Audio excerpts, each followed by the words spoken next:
Vous écoutez Les Jongleuses, le podcast où des héroïnes du quotidien partagent avec nous leurs secrets pour jongler entre toutes les facettes de leur vie et de leurs identités. Elles nous racontent aussi comment les balles lancées par la vie façonnent leurs parcours inspirants. Je m'appelle Ruth et je vous souhaite la bienvenue. Si vous souhaitez contribuer à donner de la visibilité à ces récits de femmes et à ces conseils d'expertes, vous pouvez laisser une note 5 étoiles et un commentaire sur Apple Podcast ou bien nous rejoindre sur Instagram @lesjongleuses.podcast. Dans cet épisode, je reçois une nouvelle jongleuse spécialiste, Karine La. Sa spécialité à elle, c'est le monde des naissances et plus particulièrement le nouveau paradigme des naissances entre science et sacré. Celui où les femmes prennent conscience qu'elles ont tout ce qu'il faut en elles pour enfanter dans leur puissance. Mais je ne vous en dis pas plus et je vous laisserai découvrir son approche à travers ses propres mots dans l'épisode. Karine est la fondatrice et la CEO de Quantic Mama, une plateforme qui propose des préparations à la naissance pour les parents, mais aussi des séminaires à destination des professionnels de la naissance. J'ai découvert le travail de Karine après la naissance de ma fille. À l'époque, elle bloguait sous le nom de Karine la sage-femme. J'avais vécu un accouchement physiologique parfait, celui dont je rêvais, mais j'étais restée comme coincée dans un ailleurs dont je n'arrivais pas à revenir. Découvrir son blog a débloqué quelque chose en moi et m'a permis de comprendre ce qui s'était joué dans cet accouchement. Je suis honorée et heureuse de recevoir Karine aujourd'hui. Dans cette conversation, nous avons parlé de son parcours où sa vie professionnelle et sa vie de femme et de maman sont intimement mêlées. Du chemin qui l'a menée à fonder Quantic Mama et de la façon dont elle jongle entre son entreprise et les autres aspects de sa vie, entourée par une équipe de choc, à commencer par son amoureux Martin. Karine m'a aussi parlé de son fils, Sévan, qui s'est envolé en 2020, dont elle tisse encore le deuil aujourd'hui. Et j'ai été profondément émue d'entendre la façon dont sa famille et elle ont été entourées dans cette épreuve. J'espère que cet épisode vous inspirera autant que Karine m'inspire. Bonne écoute.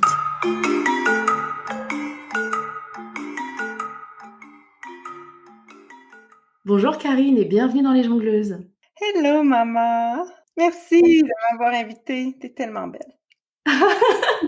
Mais toi aussi, c'est un plaisir de t'avoir. Je pense qu'on était faites pour se rencontrer et je suis contente de t'avoir enfin. Comme je te disais en aparté avant l'enregistrement, on s'est croisés il y a 2 ans, donc je suis vraiment ravie et reconnaissante que ça se fasse maintenant. Donc moi, j'ai découvert ton travail suite à la naissance de ma deuxième petite, suite à un accouchement physiologique dont pas que je me remettais pas, mais sur lequel j'avais besoin de poser des mots. Ma super sage-femme, coucou Aude si tu nous écoutes, m'a dirigée vers ton travail et ça m'a vraiment fait énormément de bien. Mais je vais te laisser te présenter pour nos auditrices et nos auditeurs.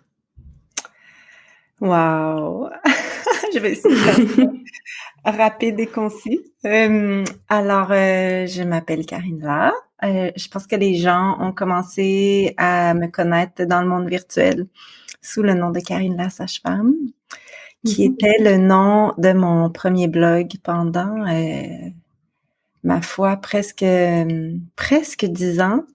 Mais qui a eu une grande renaissance en 2017. Alors, pendant les premières années, le blog Karine la sage-femme était très incognito. Je l'avais commencé après ma graduation officielle comme sage-femme dans le système. Puis, c'était vraiment pour ventiler parce que les études sage-femme m'avaient un peu traumatisée, m'avaient à la fois incroyablement inspirée et motivée. J'avais été émue par tellement de femmes, tu sais, qui avaient enfanté dans leur puissance devant mes yeux, puis qui m'avaient fait le privilège de devenir sage-femme en partageant leur vie avec moi. Mais à la fois, j'étais complètement traumatisée de tout ce que j'avais vécu et vu. Donc, c'était le but de mon blog au départ.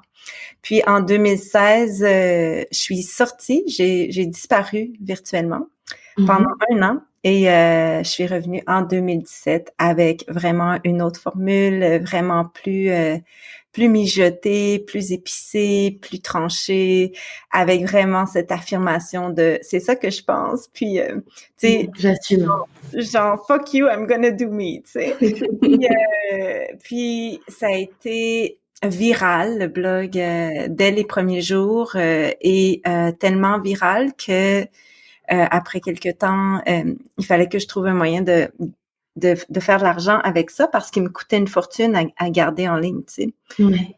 Donc j'ai fait à ce moment-là des préparations virtuelles. Et depuis 2017, j'ai sorti à chaque année une préparation virtuelle, d'abord à la naissance, ensuite sur la douleur et une autre sur le postnatal. Puis en 2020, s'est opérée une grande transformation, une grande métamorphose. Puis là, j'ai laissé aller le nom de sage-femme et je me suis transformée en Quantique Mama parce que la vie m'a initiée à plusieurs reprises à la dimension quantique de ce que ça signifie exister, être une personne avec un utérus, être une mère, être une personne vulnérable et résiliente à la fois, bref, être une humaine. Alors, le mot quantique maman s'est imposé. Mais bon, si on remonte au tout début de cette aventure avec la naissance, j'ai été initiée à l'amour des naissances avec ma première grossesse à 20 ans de mon fils Evan, que j'ai porté de façon vraiment sauvage et intuitive dès le départ. Et quand je suis devenue enceinte, ça a été comme une explosion de vérité à moi-même, puis d'intuition, puis je pense que c'est quand j'ai découvert que j'étais enceinte que j'ai dit ça me prend une sage-femme. Mais dans ma vie, j'avais jamais nommé le mot sage-femme parce que tu sais, nous au Québec, on n'a pas, tu sais, les sages-femmes, c'est pas comme vous en France, là. Vous, en France, tu sais, ça fait partie de votre culture. Nous, au Québec, on remonte à 20 ans, les sages-femmes, c'était très alternatif, là. C'était très underground. Mais le mot sage-femme est apparu dans ma vie avec le test de grossesse. Et donc, j'ai cherché une sage-femme. Puis j'en ai jamais trouvé parce que il y en avait tellement peu que c'était rare à l'époque. Ouais. C'est ça. Donc j'ai eu un suivi médical qui s'est très bien passé, mais tu sais j'avais 20 ans, j'étais en santé, grossesse normale donc ça allait. Puis j'ai enfanté à l'hôpital dans toute ma puissance. En fait, j'ai failli avoir mon fils chez moi parce que j'avais oublié que je devais aller quelque part. J'étais bien loin dans le vortex, puis c'est Martin, mon chéri, qui est encore mon chéri 23 ans plus tard. C'est beau. Oui, c'est beau. Qui me dit, peut-être que c'est le temps d'y aller. Donc voilà, Sévan est né à l'hôpital. Puis quand il est arrivé sur moi, j'ai fait, oh my God, tu sais, genre, je veux vivre ça à tous les jours de ma vie. Puis avant même que le placenta soit sorti, tu sais, j'avais fait le calcul que je pouvais pas accoucher tous les jours de ma vie, donc que j'allais devenir sage-femme. Et j'étais assez sans compromis sur la proximité avec mon bébé. Donc, au début, je suis devenue doula.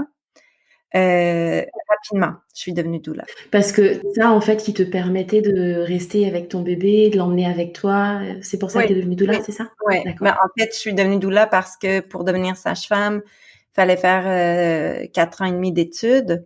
Puis, il n'était pas question que j'allais compromettre ma maternité, tu sais, pour devenir sage-femme. Donc, j'avais cette lucidité déjà à l'époque.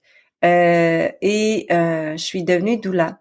Puis, rapidement, les femmes sont venues me chercher. C'était quand même assez nouveau à l'époque, tu sais, il y a 20 ans. Mais c'était incroyable la demande que j'avais. Je me suis retrouvée à accompagner des femmes qui avaient, elles, 3, 4 enfants, 5 enfants déjà, tu sais, puis moi, j'étais la petite jeune de 21 ans, puis tu sais, je savais pas grand-chose. Donc, ils m'ont initiée chacune à leur façon. Et rapidement, on a déménagé dans notre première maison, puis on s'est retrouvés dans une communauté vraiment radicale de femmes qui enfantaient toutes seules. Un peu comme The Farm? Non, c'était pas tout à fait comme de farm parce qu'il n'y avait pas de sage-femme. Donc, ils sont venus me chercher pour être leur doula pour accoucher tout seul. Puis moi, j'étais comme, ben, j'ai vraiment envie d'aller à un accouchement à domicile, mais tu sais, je suis pas sage-femme. Puis là, elles ont trouvé cette femme sage extraordinaire qui est une sage-femme illégale, là, comme on disait à l'époque. Et cette femme sage-là, je suis devenue son apprentie, donc pendant quelques années. Et on est allé ensemble à des enfantements à domicile. Puis cette sage-femme-là, c'est elle qui m'a initiée au quantique.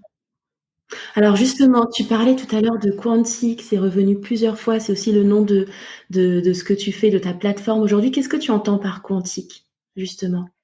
La science quantique, c'est... Bon, tu sais, il y a des scientifiques quantiques qui appliquent ça à toutes sortes de sciences très bêta, là, très réalité ordinaire.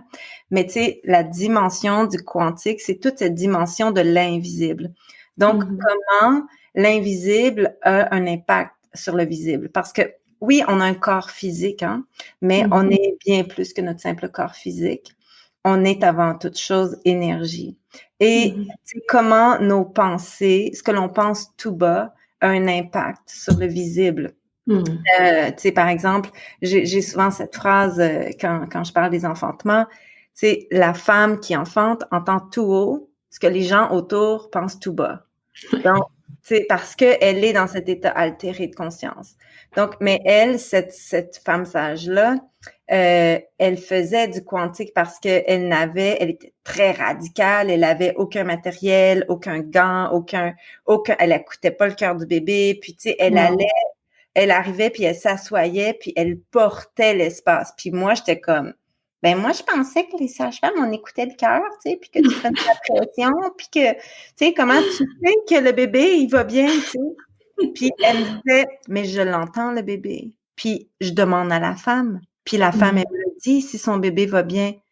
Puis moi, tu sais, dans tout mon bêta de 22 ans, je disais, ben, comment tu es sûr que le bébé va bien, tu sais, comment tu sais que tu entends comme il faut, tu sais.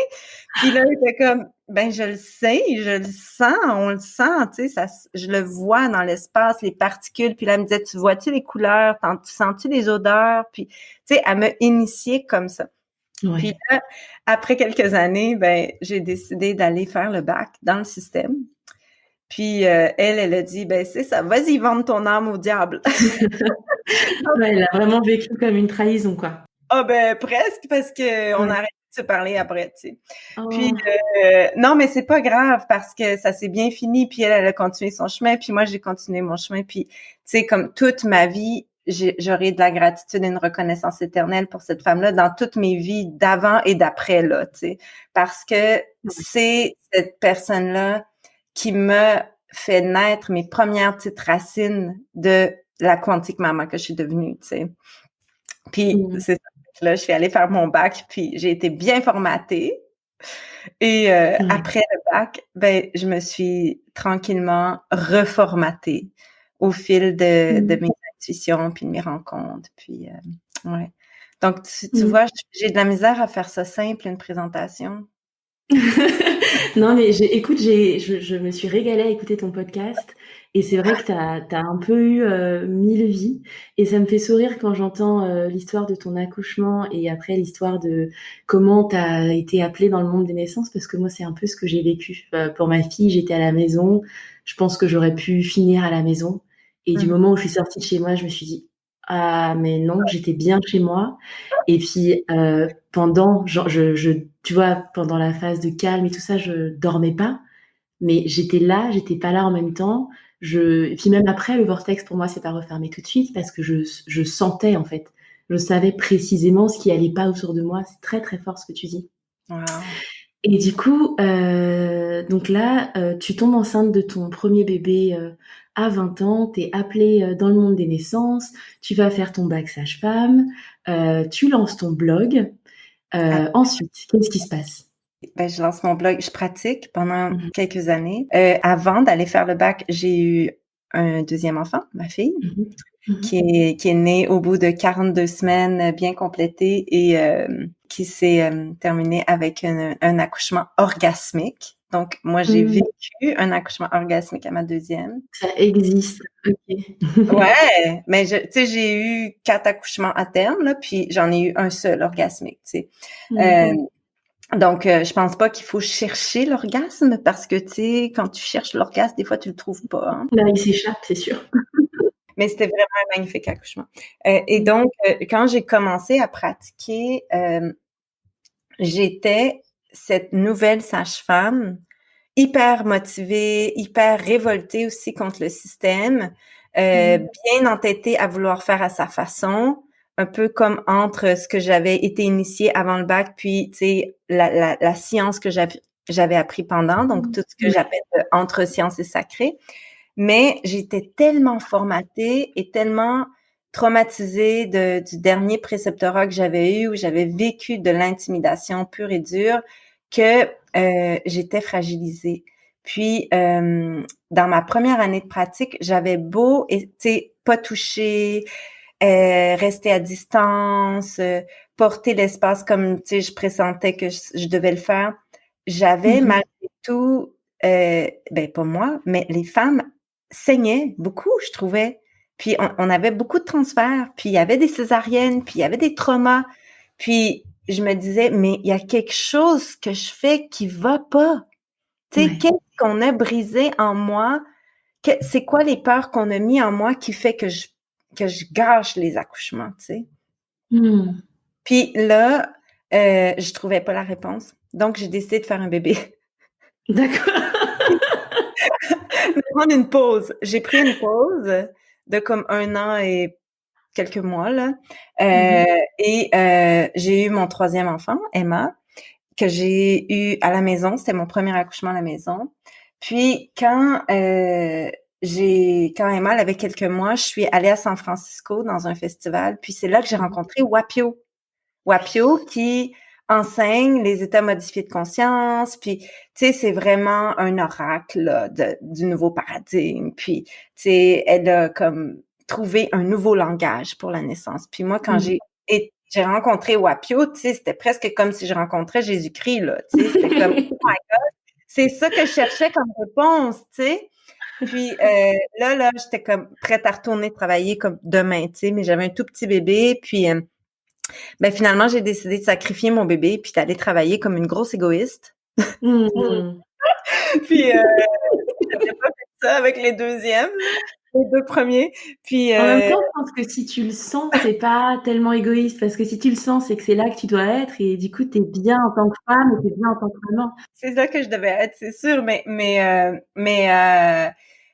clairement que ça a eu des répercussions sur Emma, tu sais, au niveau de son système nerveux, au niveau de sa sécurité, tout ça, parce que il y a eu des impacts, tu sais, comme ça n'a pas été super bénéfique pour elle, mais pour moi, c'était super bénéfique. Je me devais d'aller vivre ça parce que, tu sais, c'est ça qui arrive aussi quand tu es une sage-femme super passionnée comme moi je suis, puis comme il y en a plein d'autres, c'est que on est comme prête à sacrifier notre famille pour aller aider, pour aller se mettre au service des autres familles. Puis, tu sais, c'est dur de trouver l'équilibre entre les deux. Donc, moi, j'avais pas trouvé l'équilibre à ce moment-là.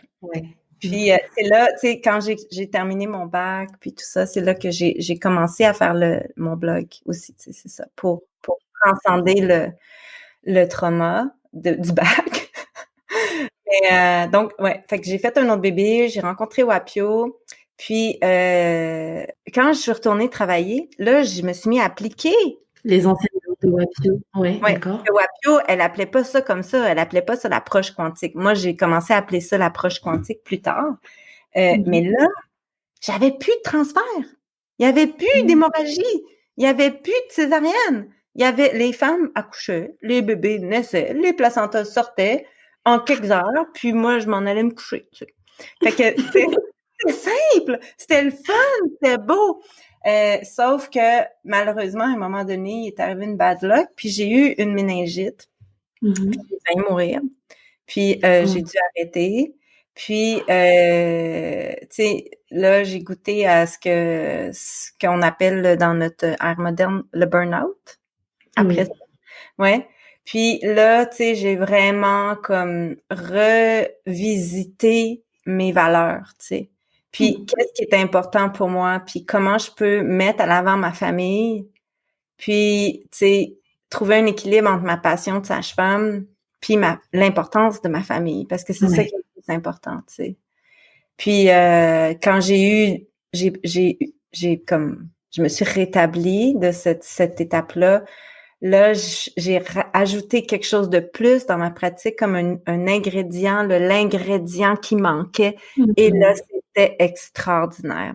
Extraordinaire, Mhm. extraordinaire. C'était comme le paradis sur Terre.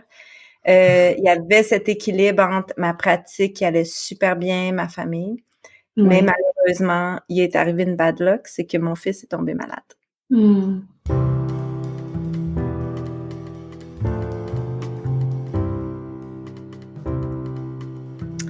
Là, il y a eu un diagnostic. Il y avait des particularités, Sévan, hein? Il était particulier, c'était un perché dès le début, là. Mhm.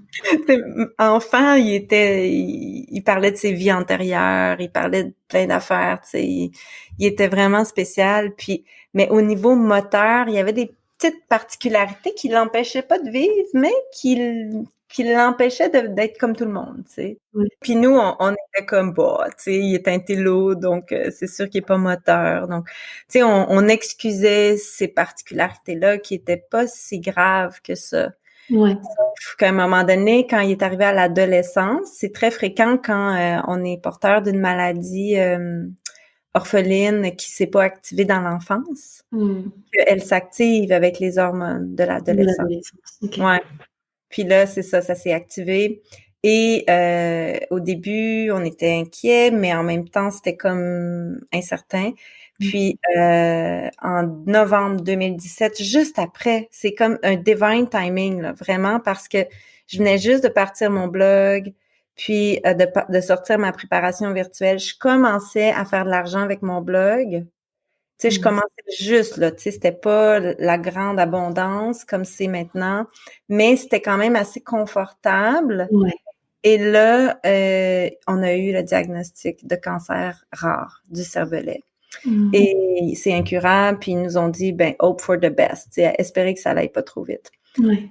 Ouais, puis malheureusement, ben, c'est allé assez vite parce que 3 ans.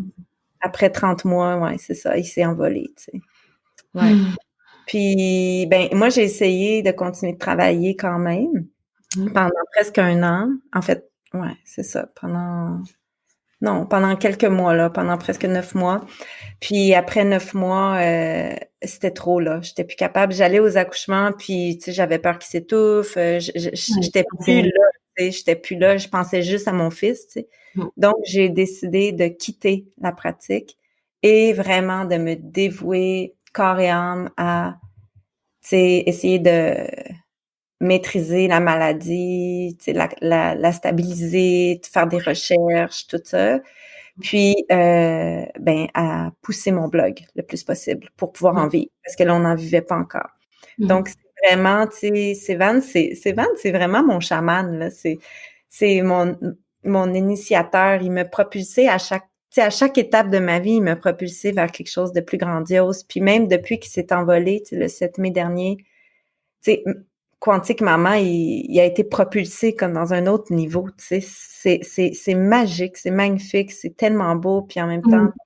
c'est tellement triste, mais c'est comme son héritage, tu sais. C'est comme s'il m'avait dit, maman, tu sais, je m'en viens dans ton ventre, pas pour longtemps, je vais être là, mais fais-moi confiance, je vais tout t'aider à placer les affaires pour que le jour où je vais m'envoler, tu sais, vous soyez bien, Mais soyez c'est contents. vrai que c'est quand tu étais enceinte de lui et que tu lui as donné naissance, que tu as été appelée par le monde des naissances. Mm, C'est sa maladie qui t'a fait te recentrer sur Karine la sage-femme.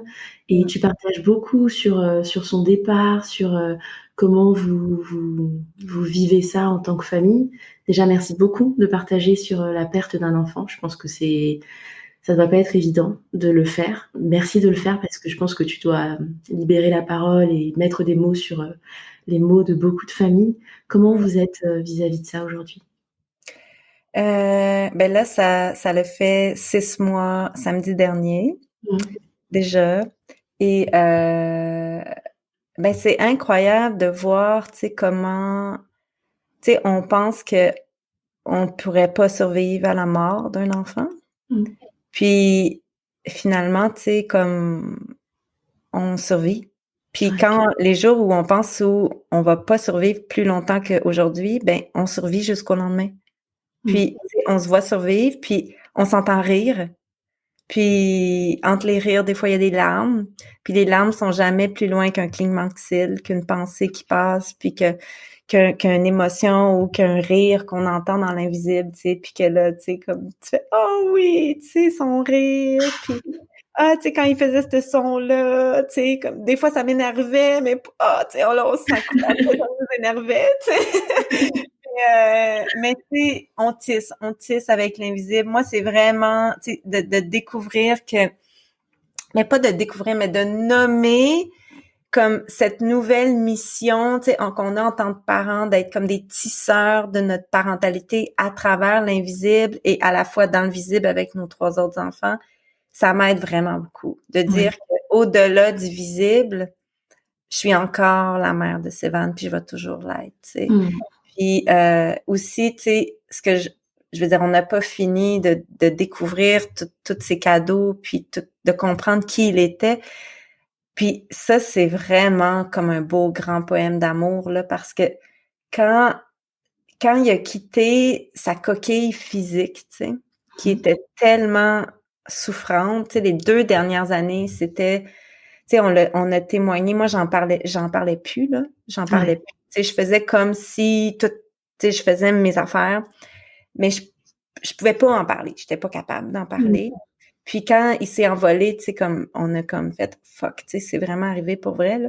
Mais tu sais, les 2 dernières années, c'était tellement des souffrances épouvantables à témoigner et pour lui à vivre, tu sais. Bien sûr. Que quand il a quitté cette coquille physique-là tellement limitée, c'est comme si on a commencé à comprendre qui il était. Puis que depuis 6 mois, c'est comme si son âme a grandi à chaque jour, tu sais. Parce qu'on arrive à saisir davantage toute l'ampleur de sa magie. Il fallait qu'il s'envole pour aller rejoindre le grand tout puis faire son œuvre, tu sais, pour vrai, là, parce que c'est bien au-delà des 19 ans qu'on a eu l'honneur de partager avec lui à la dimension physique, tu sais. Absolument. Ouais. Et quand je regarde ton travail, j'ai l'impression que ces derniers mois et son départ ont vraiment propulsé ton travail dans une autre dimension. Dans Quantique Mama, dans maintenant l'école de Quantique Doula, tu en es où de tout ça et est-ce que c'est quelque chose qui vraiment te porte en fait? C'est vraiment, tu sais, il y a tellement beaucoup de divine timing là dans tout ça parce que tu sais, je veux dire, Sévan, il s'est envolé quand j'étais en train de programmer le séminaire virtuel parce que, tu sais, moi, je donnais un séminaire sur l'approche quantique depuis 2 ans, où est-ce que, tu sais, on s'était comme presque croisés à Paris. Ouais. Puis, quand la pandémie a éclaté, moi, je veux dire, ma tournée du printemps 2020, elle était pleine, là. Elle était pleine, tu sais, puis c'est comme ça que nous, on gagne principalement notre vie, là, plus qu'avec les préparations virtuelles, tu sais. Donc, il y a eu une panique à bord de dire, oh, faut qu'on sauve Quantique Maman, tu sais, qu'est-ce qu'on fait? Puis, on a décidé de tout mettre en virtuel. Ouais. Puis, c'était vraiment un bon move parce que je le savais pas, mais il allait pas juste avoir une pandémie en 2020, mon fils allait mourir, tu sais.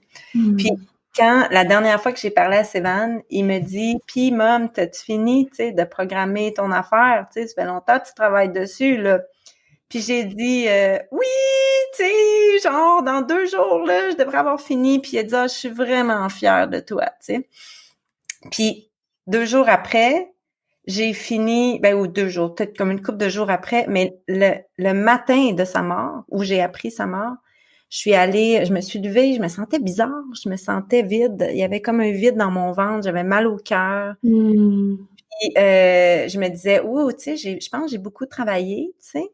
Puis tu sais, moi, j'ai déjà fait comme un burn-out, comme ils disent. Fait que je sais respecter mon corps, tu sais, je suis vraiment bonne pour... À l'écoute maintenant, ouais. Fait que là, j'ai dit, oh, je pense que je me suis un petit peu dépassé mes limites, tu sais. Pourtant, j'avais l'impression d'aller bien.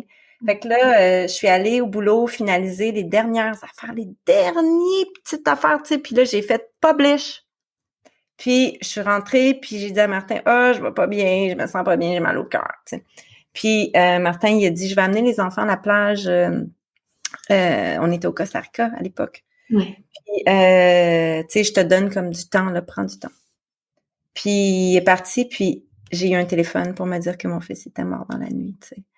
Fait que c'est fou parce que c'est comme si, tu sais, il attendait que le séminaire soit prêt, puis qu'il soit sûr que on allait pouvoir nourrir ses frères et sœurs, tu sais, dans l'année de sa mort pour partir. Ouais. Puis après ça, tu sais, après quelques mois, il s'est passé des choses, tu sais, où Sévan, juste avant de mourir, tu sais, il était avec nous au Costa Rica, puis il est retourné au Québec. Il est retourné au Québec, puis nous, on devait aller le rejoindre, puis là, finalement, la pandémie a éclaté, puis on était pris, tu sais, moi, la pandémie, elle m'a enlevé mon, tu sais, je veux dire, j'ai pas pu être là, tu sais, quand mon gars était mort. Mais bon, c'est la vie, puis je veux croire que c'est du divine timing, puis que ça nous prenait une pandémie pour que je le laisse mourir, là, parce que ma mission, c'était de le garder en vie, tu sais. Ouais, tu le tenais vraiment à bout de bras, quoi. Ouais. Oui, c'est ça, tu sais, comme quand j'y pense maintenant, je suis comme, oh my God, tu sais, genre, tu sais, c'était clair qu'il était mourant, mais je le voyais pas, tu sais.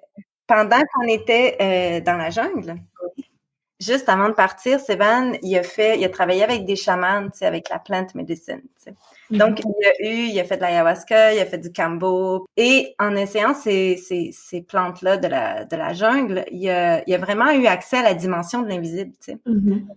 Fait que quand il est parti, il est allé dans l'invisible.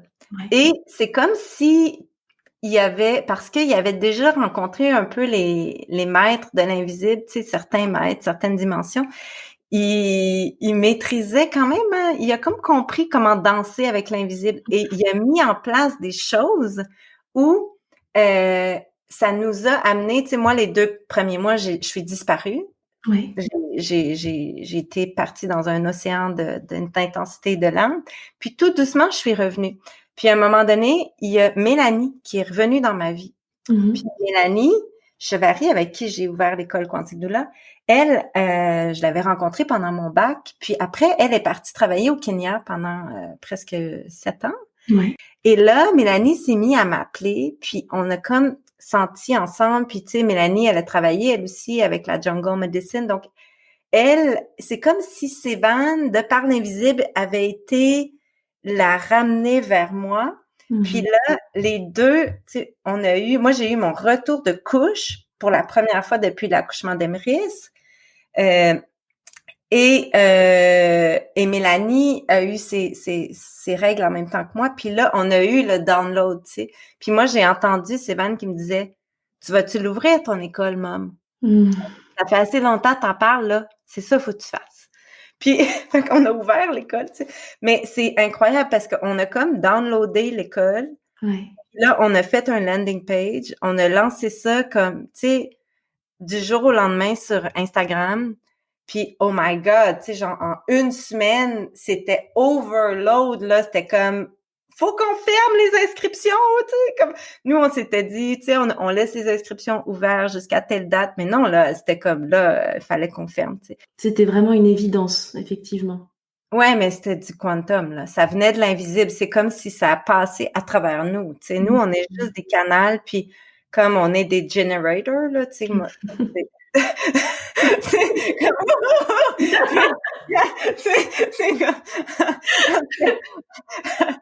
pas mal, là. Ça s'explique pas vraiment, là. Mais, tu sais, toi, t'as accouché dans ta toute puissance, là. Tu comprends ce que c'est que de se faire traverser par un être humain, là, tu sais, puis de mais là, on se fait traverser par une école, tu sais. On se fait vraiment traverser par une école. Puis, ben, depuis ce temps-là, ben, tu sais, je veux dire, c'est tellement fluide, là. Tu sais, là, je veux dire, aujourd'hui, j'étais en train de tourner, ça avance super bien, ça va être extraordinaire. Extraordinaire. Donc, ça, tu sais, aussi, c'est que c'est comme un cadeau de sa mort, tu sais, un cadeau de dire comme, vas-y, Mom, tu sais, là, je suis plus là, t'as plus besoin de me faire mes exercices, de faire mes massages, de faire mes jus verts, de m'écœurer à boire du kale, tu sais, comme, occupe-toi, là, puis ouvre-toi une école. Ah, mais...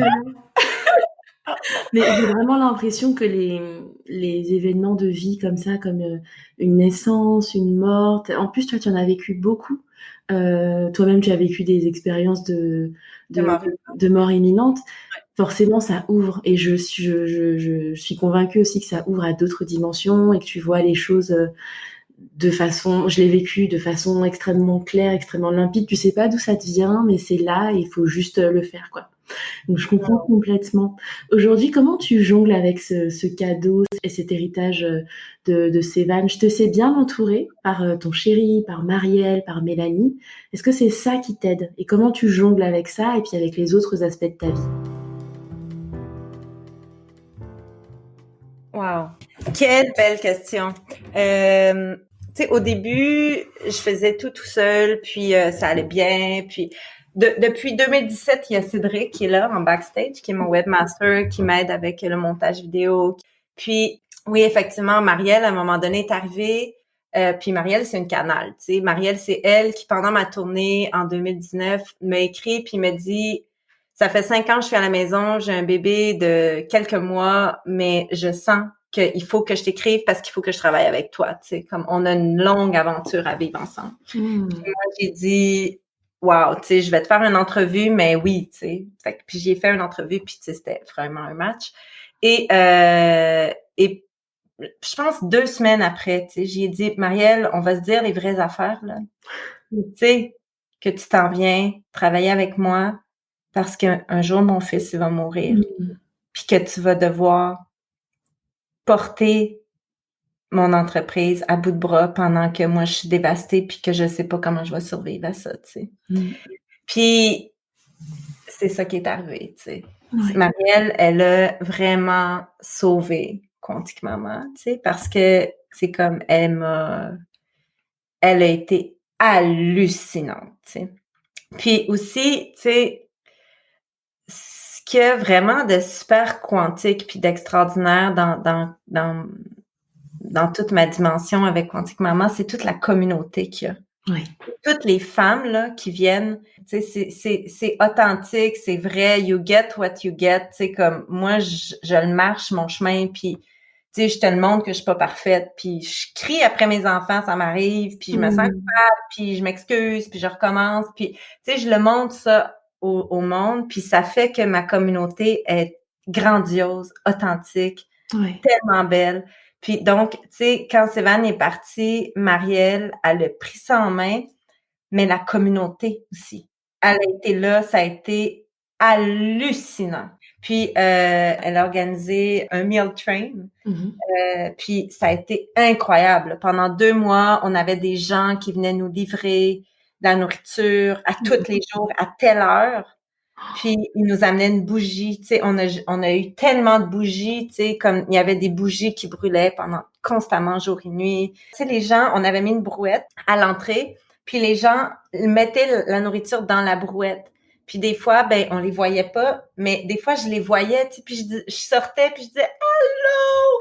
Puis là, tu sais, on pleurait, tu sais, puis tu sais, puis là, ils m'amenaient, puis tu sais, ils me disaient ce qu'ils nous avaient amené, puis c'était grandiose. C'est incroyable. C'était incroyable.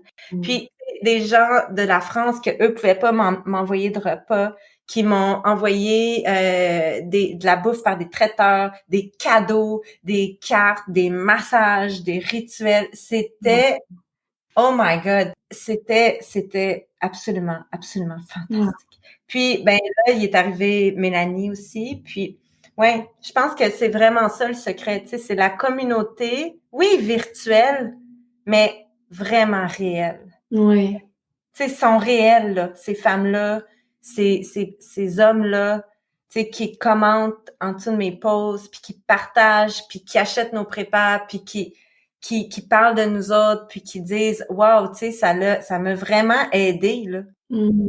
Waouh, quel soutien. Mais tu vois, je trouve que effectivement c'est virtuel, mais c'est très réel, surtout quand tu partages de façon authentique et aussi ouverte. Tout de suite, tu connectes à un niveau qui est autre. Et puis là, tu interviens quand même au niveau des naissances, donc c'est quand même super fort. Je pense que moi, mes 2 sages-femmes qui étaient là, enfin jamais de ma vie je les oublierai. Enfin, Et donc forcément, ça connecte quand même à un niveau très authentique et c'est fantastique. C'est vraiment merveilleux d'avoir cette communauté-là autour de toi. C'est vraiment une chance. Oui, c'est vraiment beau. Pour ce qui est de concilier le côté professionnel et personnel, je sais que Martin est le parent central chez vous et je trouve ça génial. Donc j'ai très envie de savoir comment vous en êtes arrivé à ça et comment ça marche parce que je suis sûre que c'est aussi ça qui te permet tu vois, d'être dans Quantique Mama, dans l'école, de créer autant. Ah ben c'est clair, c'est clair. Si Martin était pas là, je pourrais pas en être là, tu sais. Mais on ne fait qu'un, là. On ne fait qu'un ensemble, tu sais.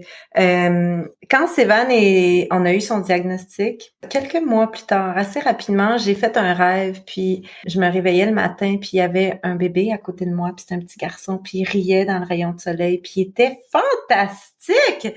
Puis là, j'étais comme, oh my God, t'es qui toi? Tu sais, t'es bien hot. Là, le bébé, il disait, je suis le petit frère qui va venir aider Sévan à guérir, tu sais.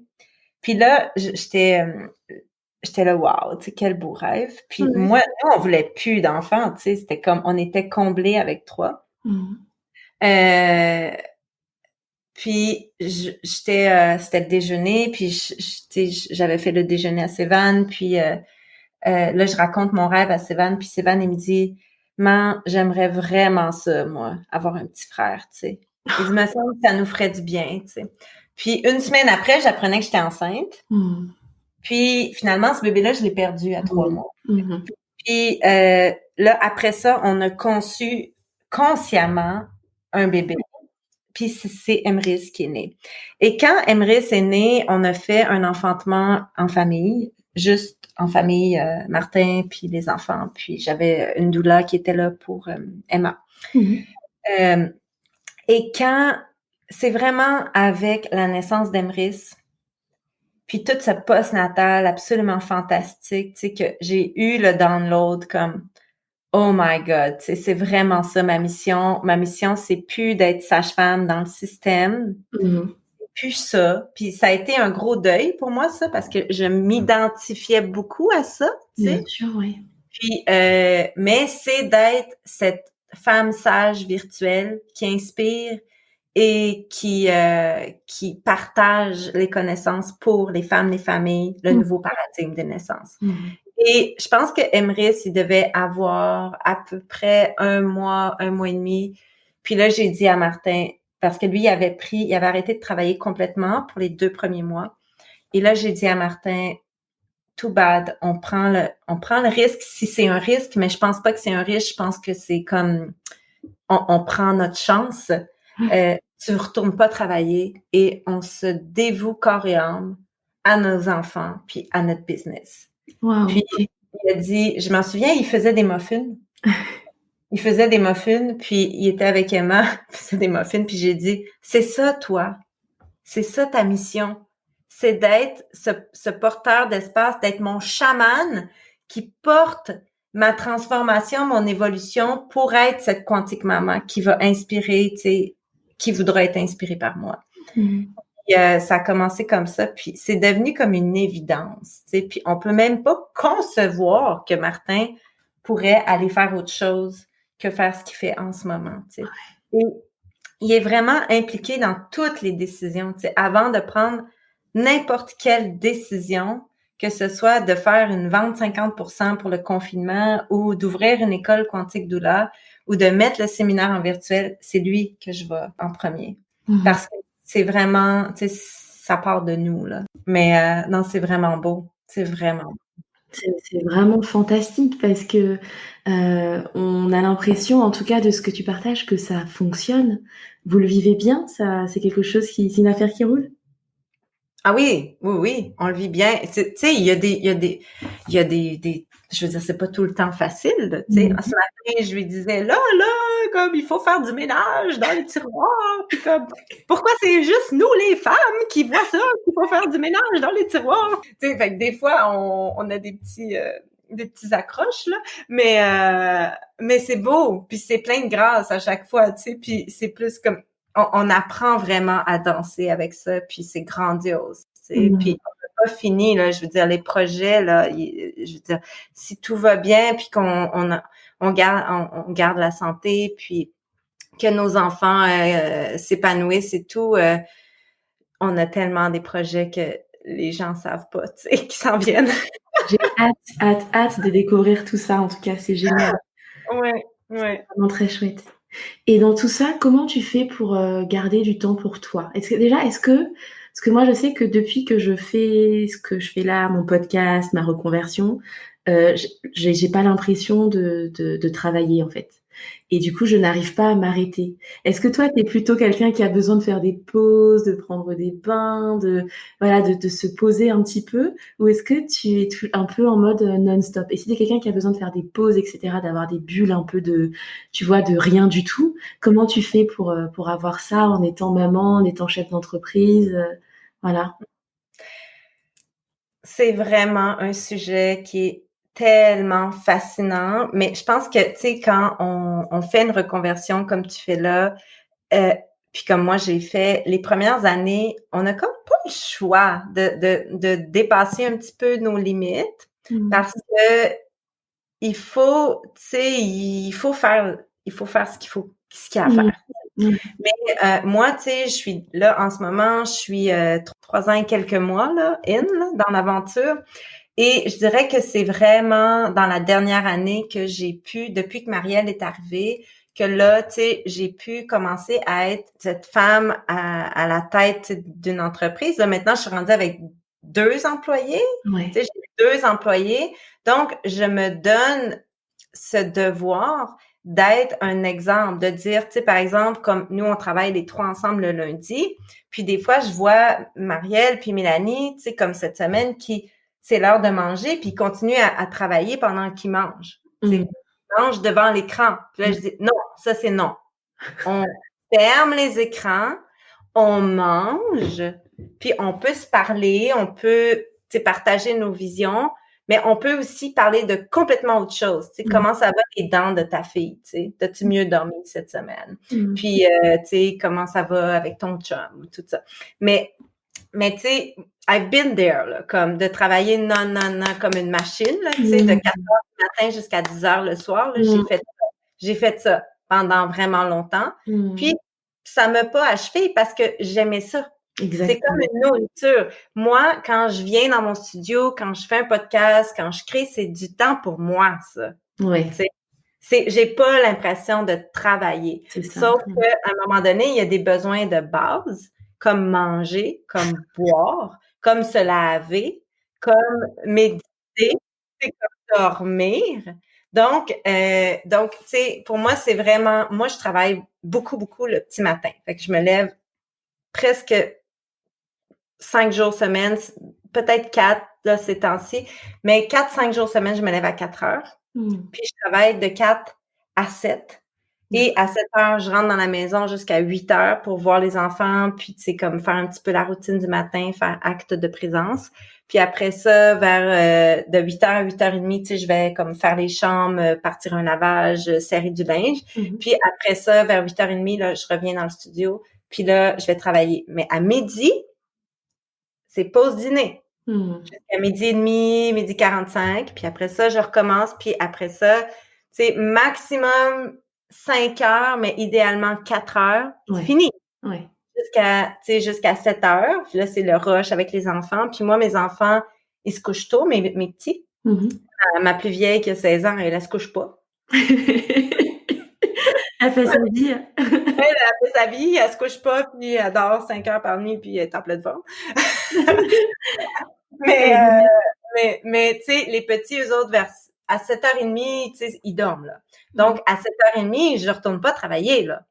Moi, je vais, tu sais, coller mon chéri, on va se prendre un bain, tu sais, on se prend un petit verre de vin, on s'écoute un Netflix, on fait l'amour, tu sais, comme c'est notre moment. Mais ça n'a pas toujours été comme ça. Ouais, Au début, je pense que quand on est dans cette reconversion, puis qu'on est dans cette construction des fondations, ben c'est comme un passage obligé, tu sais, de donner, puis à un moment donné, on se met à récolter, puis là, si on fait pas comme la reclamation, la réclamation de dire, OK, là, c'est comme it's enough, il faut que je me priorise là-dedans. Ouais. Puis moi, c'est ce que j'appelle faire du quantum. Mm.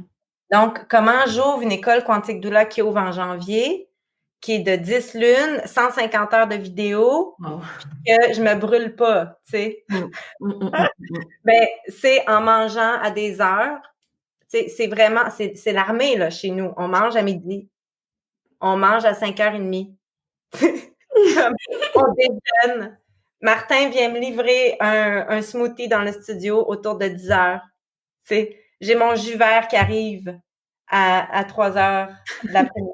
Ou un café, ça dépend. Des fois, j'aime mieux le café. Ouais. Aussi, ben, la chose qui est arrivée maintenant, parce qu'on arrive à un point dans notre entreprise où on a assez d'abondance, et j'en suis très fière, parce qu'on travaille vraiment fort, que dans les derniers mois, on a engagé une nounou. Donc, on a une nounou qui vient, qui fait à peu près 25-30 heures semaine, qui est à la maison, et c'est elle qui fait les dîners, qui s'occupe d'Emeris, elle fait le lavage, elle plie le linge, elle fait le ménage, etc.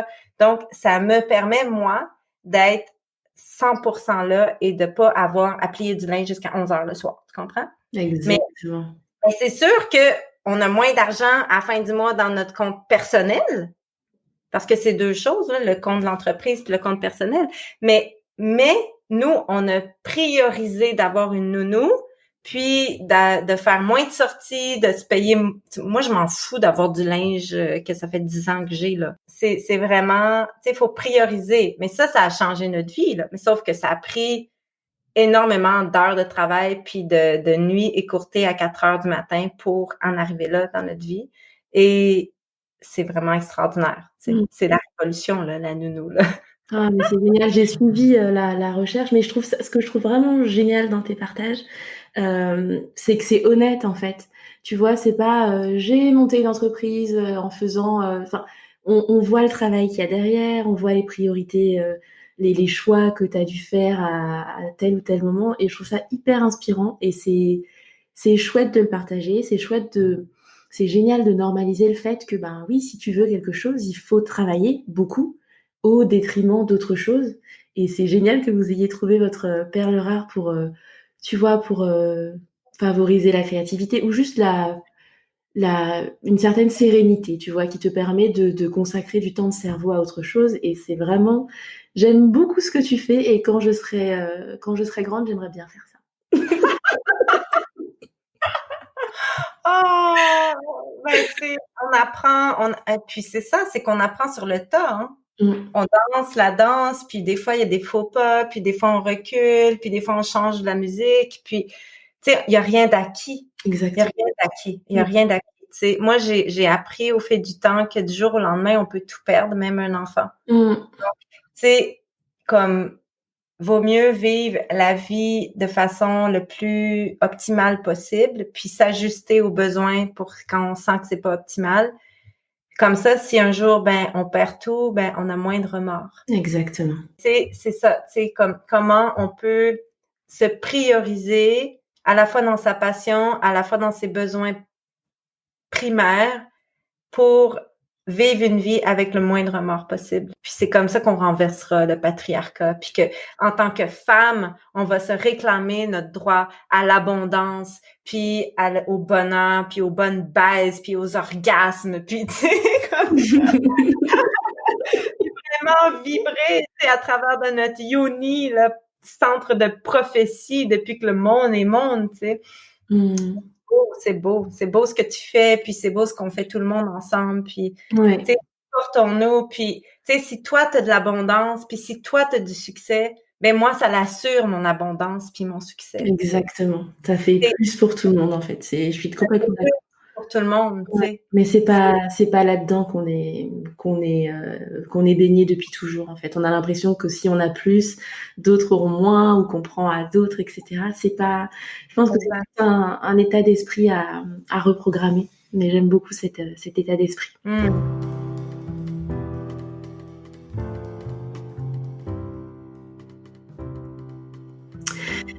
Alors, ma chère Karine, donc là, je te reçois au titre de jongleuse spécialiste. C'est une rubrique particulière de mon podcast. Et toi, ta spécialité, c'est le monde des naissances. À plusieurs reprises, tu as parlé du nouveau paradigme des naissances. Qu'est-ce que c'est pour toi? Et pourquoi c'est aussi important de le diffuser au plus grand nombre? Depuis que le monde est monde, les personnes avec un utérus enfantent l'humanité.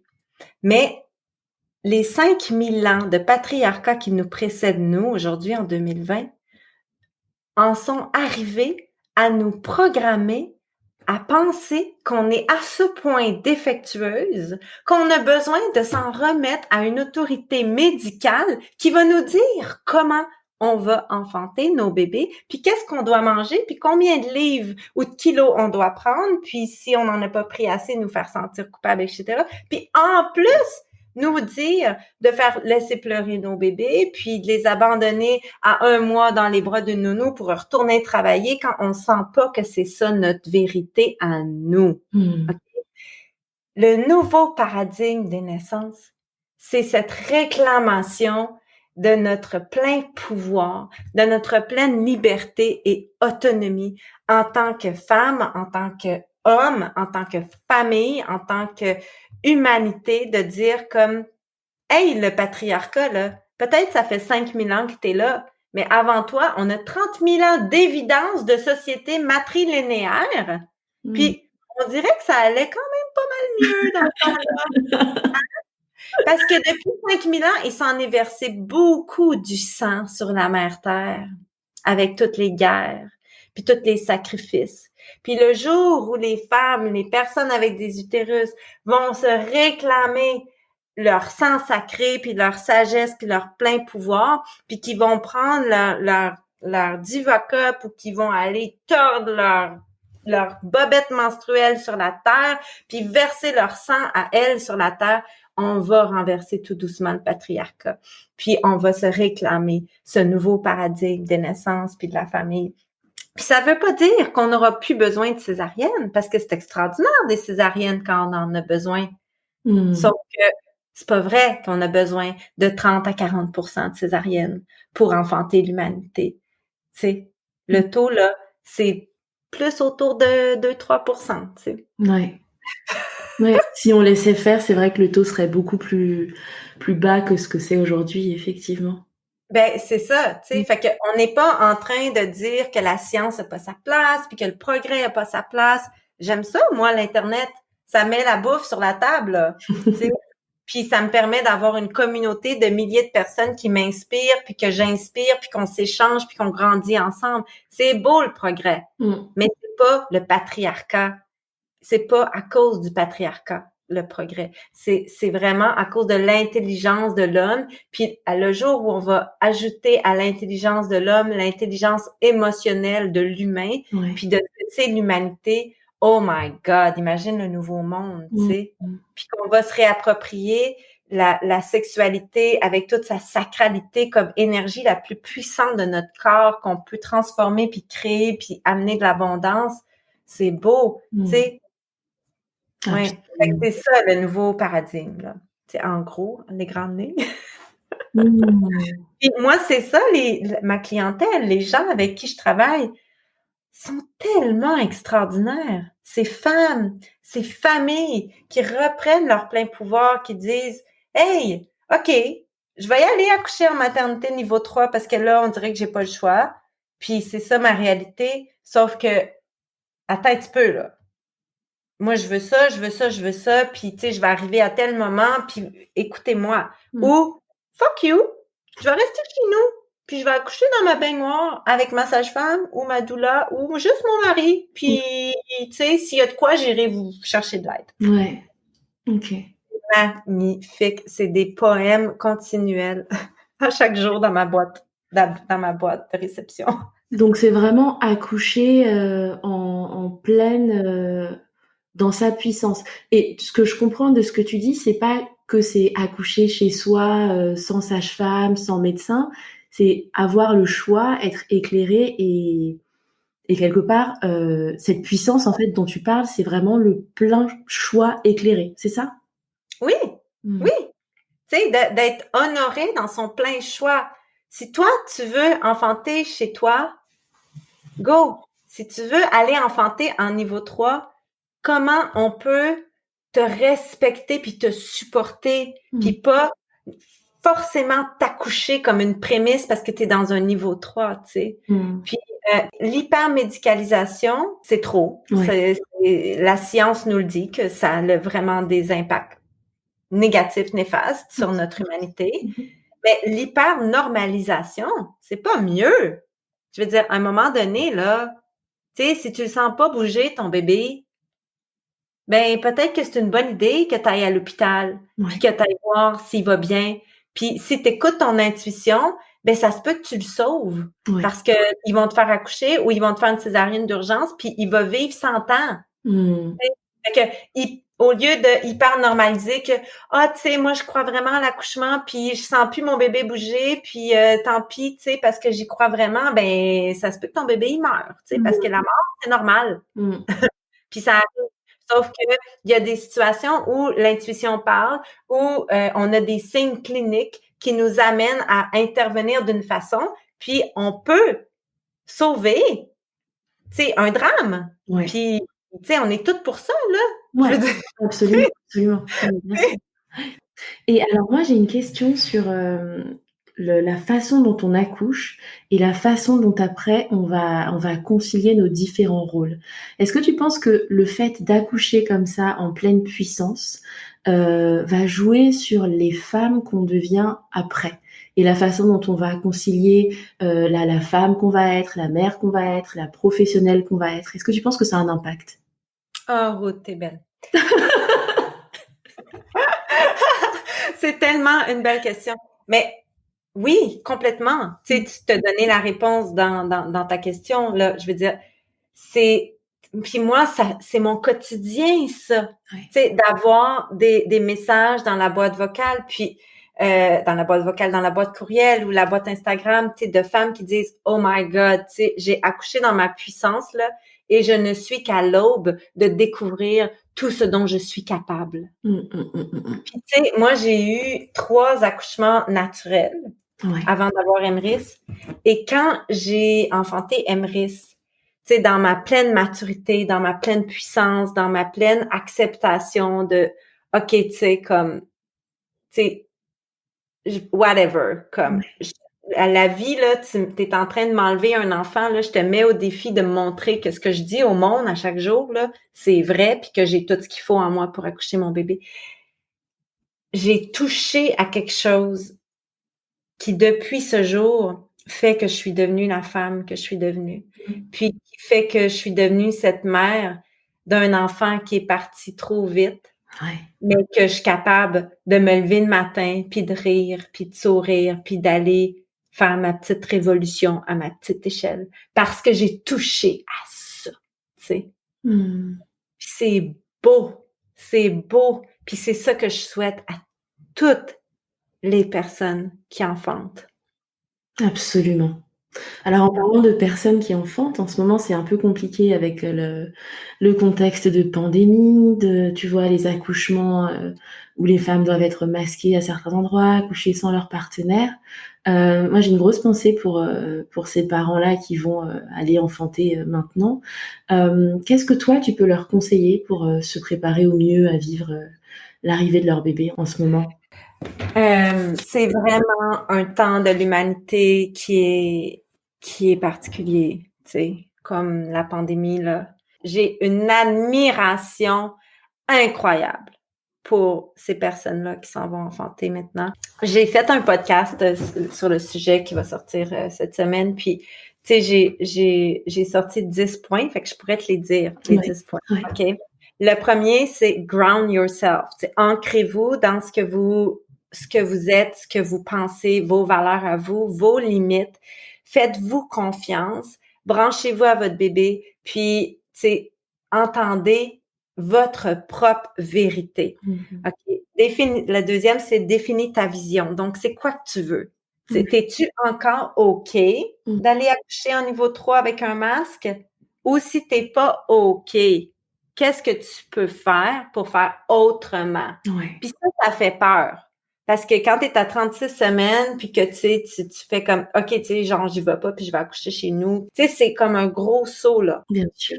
Peut-être que c'est ça, toi, ta vérité. Mm. Puis explore-la. Puis peut-être que tu vas changer d'idée, mais peut-être qu'en l'explorant, ça va être ça. Tu sais, fait que fais-toi confiance, définis ta vision. Trouve ton team. Mm. Tu sais, ton homme, ta partenaire.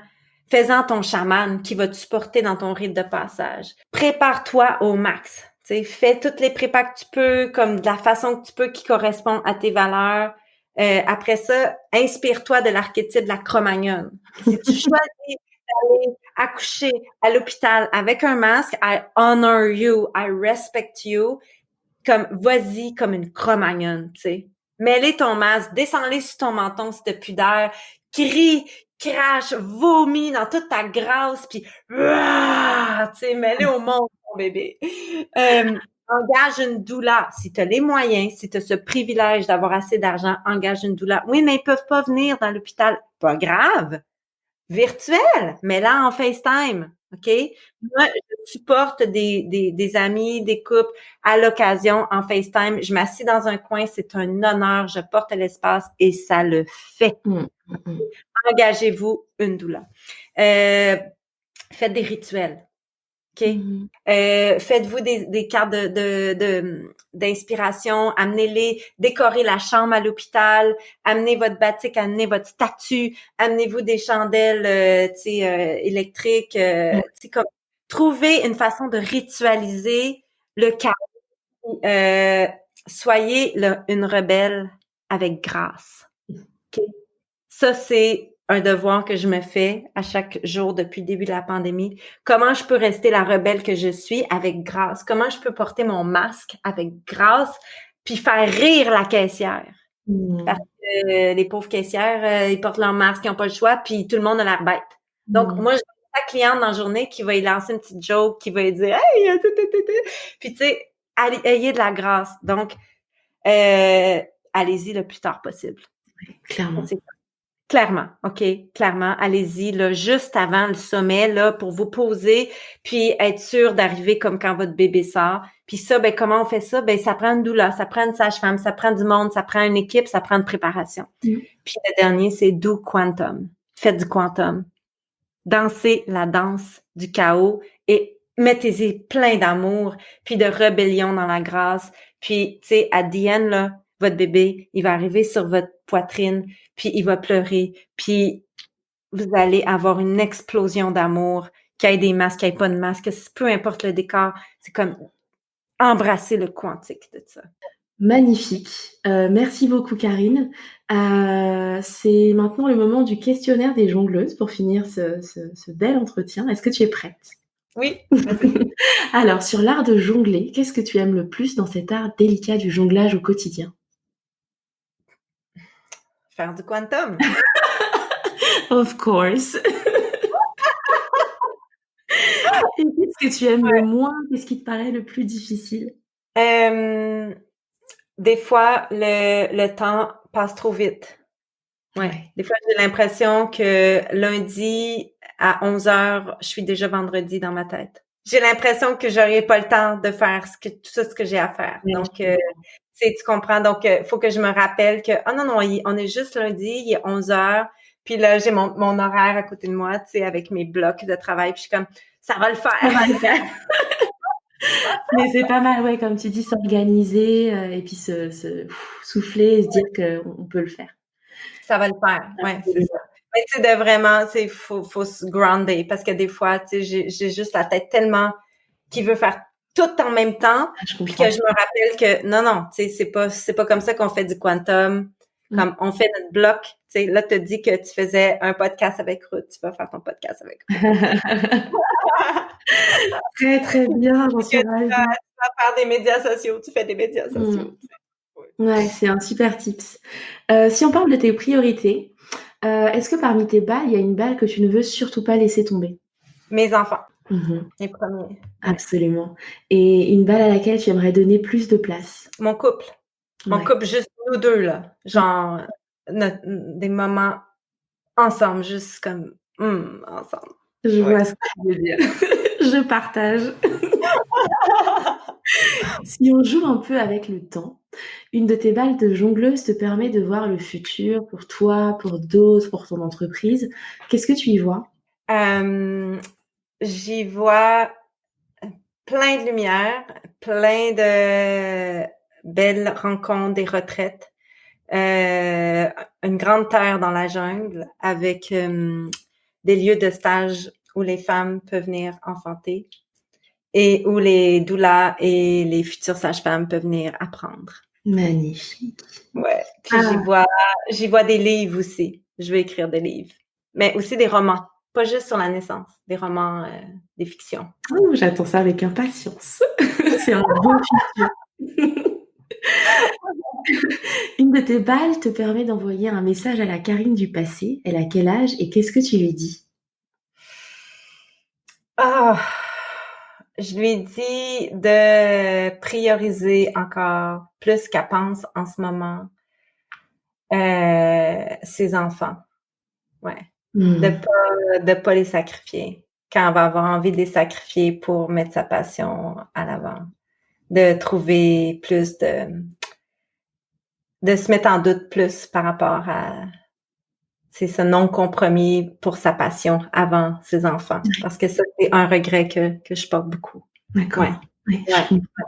Et ça va, là. Je suis en paix avec ça, mais mettons, si c'était à refaire, là, Tu ferais différemment. Je comprends. On va finir sur une personnalité inspirante. Est-ce que tu peux partager avec nous la ou les personnalités qui t'inspirent et nous dire ce qui t'inspire chez cette ou ces personnes? Oh, wow! Il y en a comme tellement, puis c'est dur d'en choisir une. Je dirais que en ce moment, OK, une qui monte là comme ça, c'est mon amie Jamie dans la jungle, qui est vraiment une femme tellement extraordinaire et puissante, qui est pas du tout comme sur les médias sociaux, tu sais, elle a fait sa petite affaire, mais c'est une chamane. Elle est dans l'archétype du chaman, de la mystique. Puis cette femme-là, tu sais, à chaque fois que j'ai des échanges avec elle, elle a cette façon de m'honorer dans ce que je traverse, dans ce que je suis, au-delà de, tu sais, ce que des fois les gens pensent que je suis avec juste cette vision du virtuel. Oui. Donc, elle a été cette femme qui m'a pris en charge quand notre fils s'est envolé pendant 7 jours, puis qui m'a engagée dans un rituel qui a duré 7 jours. Cette femme-là, c'est un cadeau, là. Je dirais qu'en ce moment, dans ma vie, comme cette femme-là, elle est vraiment, vraiment importante. Magnifique. Mais tu sais, je veux aussi nommer Mélanie, nommer Marielle, nommer mon amie Julie Bonapace, tu sais, qui sont des femmes extraordinaires autour de moi. Puis aussi, ben, cet archétype de la Cro-Magnonne millionnaire. Ah non, il faut que tu m'en dises plus, là, c'est pas possible. Tu peux pas nous laisser là-dessus. Donc, cet archétype de la Cro-Magnonne, de la femme sauvage, mais qui assume son droit à l'abondance, tu sais. Elle a pas forcément 1 million dans son compte de banque, là. On s'en fout de ça. On n'a pas besoin d'1 million pour se sentir millionnaire. Mais tu sais, qui est dans son abondance, tu sais, mais à la fois dans sa rebelle pleine de grâce, comme pas de compromis, là. Tu sais, Cro-Magnonne, comme, tu sais, de l'ère moderne, tu sais. Ouais, c'est ça. J'adore. Alors, cette image-là, t'inquiète, je vais la garder, mais précieusement. J'adore. Merci beaucoup, belle Karine, pour ce moment magique avec toi. J'ai adoré. Merci. J'ai adoré aussi. Quand tu veux, on remet ça. Maman, t'es tellement belle. Oh, mais toi aussi. Merci beaucoup. Avec grand plaisir. J'espère que cet épisode vous a autant plu qu'à moi. Je vous invite à le partager avec cette personne de votre entourage qui s'apprête à vivre une naissance, ou bien avec cet ami en plein dans son postpartum. Je vous donne rendez-vous dans 3 semaines pour un nouvel épisode, Et en attendant, je vous invite à faire un tour sur www.lesjongleuses.com pour vous abonner à la newsletter toute fraîche qui vous informera des nouvelles sorties d'articles de blog ou d'épisodes. À très vite!